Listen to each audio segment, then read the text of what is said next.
नमस्कार, प्रणाम। पहला मैं हूँ हरदास। स्वागत है आपका जाना पहचाना सा अनजान उत्तराखंड के पहले एपिसोड में। आज मैं बात करने वाला हूँ उत्तराखंड में न्याय के देवता के रूप में प्रसिद्ध गोलू देवता के बारे में, जिन्हें आप बहुत से अलग अलग नामों से जानते होंगे, जैसे काला गोरिया, राजवंशी गोरिया, कंडोलिया ठाकुर, गौरिल, गौर भैरव, गोलू महाराज, गोलदेव, चंपावती गोलू देव, चितई गोलजू, घोड़ा खाल बटुक गोलू देव, ताड़ी खेत गोरिया, उदयपुर गोलू देवता, चमड़खानी गोलू देव, राजवंशी देव, बंगारी राजवंशी बाला गोरिया, श्री कृष्ण अवतारी, श्री भनारी गोलू, अदू गोरिया, भूमिया और भी अलग अलग नामों से आप जानते होंगे।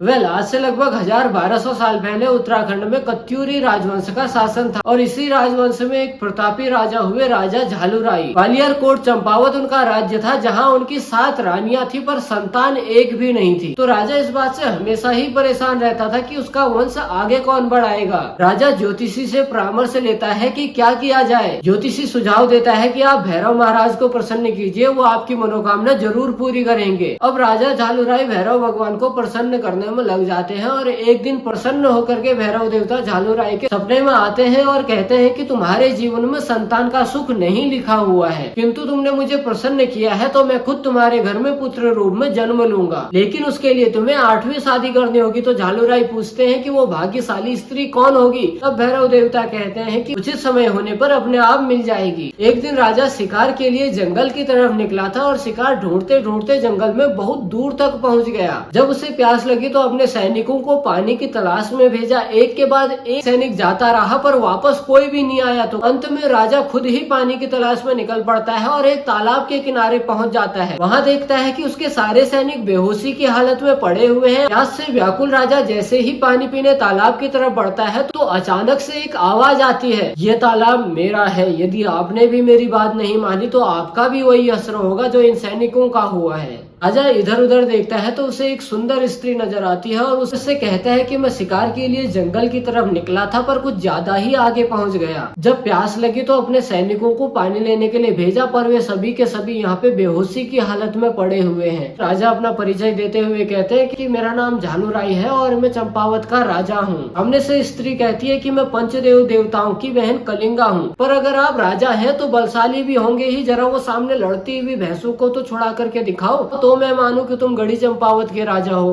राजा लड़ती हुई भैंसों को छुड़ाने गए पर बहुत देर तक अथक प्रयास करने के बावजूद भी वो उनको नहीं छुड़ा पाए। अंत में राजा को हार माननी पड़ी और कलिंगा ने उन लड़ती हुई भैंसों को बहुत आसानी से छुटा दिया और इससे राजा बहुत ज्यादा प्रभावित हो गए और कलिंगा के सामने विवाह का प्रस्ताव रख दिया। कलिंगा ने कहा कि मेरे भाइयों से अनुमति लेने में ही पंचदेवता भी वहाँ पहुँच गए। राजा ने उनके सामने प्रस्ताव रखा और पंचदेवों की अनुमति से विवाह हो गया। पंचदेवताओं ने उनको पुत्र प्राप्ति का आशीर्वाद भी दिया। कुछ समय बाद 8वीं रानी गर्भवती हुई तो बाकी की 7 रानियों को इससे ईर्ष्या होने लगी कि अगर कलिंगा को संतान प्राप्त हो गई तो राजा का प्यार हमारे लिए कम हो जाएगा और राजमहल में हमारा मान सम्मान भी घट जाएगा। तो 7 रानियों ने षड्यंत्र रचा कि 8वीं रानी की संतान पैदा होते ही उसे येन के इन प्रकार मार देंगे। जब जन्म देने का समय आया तो रानी की आंखों में ये कह करके पट्टी बांध दी गई कि ज्योतिषी ने कहा है अगर तुम अपनी संतान को पैदा होते वक्त देख लोगी तो तुम मर जाओगी। रानी ने एक पुत्र को जन्म दिया, उसे उठा करके गौशाले में फेंक दिया गया ताकि वो जानवरों के पांव तले आकर के कुचल करके मर जाए और रानी की गोद में खून से लथपथ सिलबट्टा रख दिया और उससे कोसते हुए ये कहा गया कि तूने पत्थर को जन्म दिया है। उधर गौशाला में बच्चा जीवित था तो उसे वहाँ से निकाल करके नमक के ढेरे में दबा दिया, लेकिन बच्चा वहाँ से भी सुरक्षित निकल जाता है तो उसे वहाँ से निकाल करके पर्स के ढेरे में दबा देते हैं, वहाँ से भी बच्चा सुरक्षित निकल जाता है। पर्स का मतलब होता है पुराने गोबर का ढेर जिसे जैविक खाद के रूप में यूज किया जाता है। जब रानियों को कुछ समझ नहीं आ रहा था कि बच्चे की लीला आखिर समाप्त कैसे की जाए तो बच्चे को एक लकड़ी के संदूक में बंद करके काली नदी में फेंक देते हैं। 7 दिन 7 रात तक लगातार बहने के बाद बच्चे का संदूक एक मछुआरे की जाल में फंस जाता है। मछुआरा जब संदूक को खोलता है तो बच्चे को पा करके बहुत ज्यादा खुश हो जाता है क्योंकि उसकी भी कोई संतान नहीं थी। दूसरी तरफ राजा झालूराई अपनी किस्मत को कोसते हुए निराशाजनक जिंदगी जी रहा था। इधर जब लड़का बड़ा हो रहा था तो उसे अपने अवतार के बारे में पता लग गया। इससे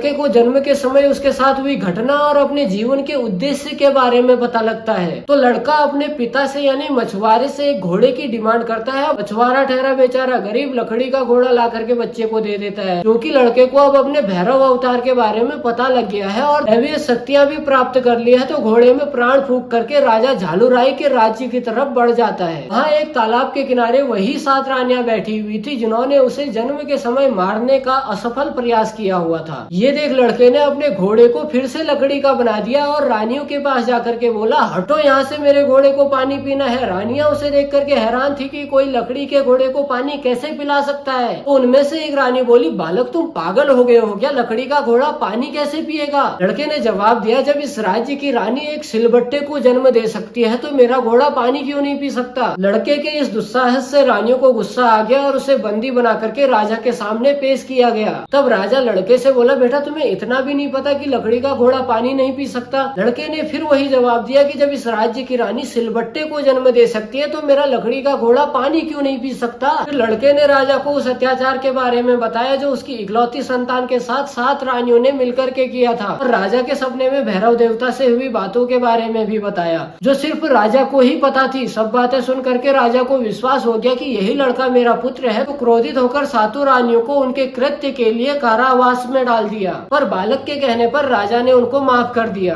कुछ समय बाद लड़का जब बड़ा हुआ तो उसने अपने पिता के बाद राज्य का कारभार संभाला। नए राजा तुरंत और सही न्याय कर देने के कारण लोगों में न्याय के देवता के रूप में प्रसिद्ध हो गए, जो आज भी यहाँ के लोगों को न्याय देते हैं और उनकी मनोकामनाएं पूरी करते हैं। तो ये थी गोलू देवता के जन्म की कहानी। जाना पहचाना सा अनजान उत्तराखंड के इस सीरीज में मैं उत्तराखंड के देवी देवताओं और यहाँ के गूढ़ रहस्यों के बारे में बात करूंगा। अगर आप भी इस सीरीज में अपना योगदान देना चाहते हैं तो आप इस वीडियो को लाइक, कमेंट, शेयर और मेरे चैनल को सब्सक्राइब कर सकते हैं। साथ ही अगर आप मुझे कोई जानकारी देना चाहते हैं तो नीचे दी हुई ईमेल आईडी पर मुझे मेल कर सकते हैं। आज के लिए बस इतना ही। जय गोलू देवता, जय देवभूमि उत्तराखंड, जय हिंद, जय भारत।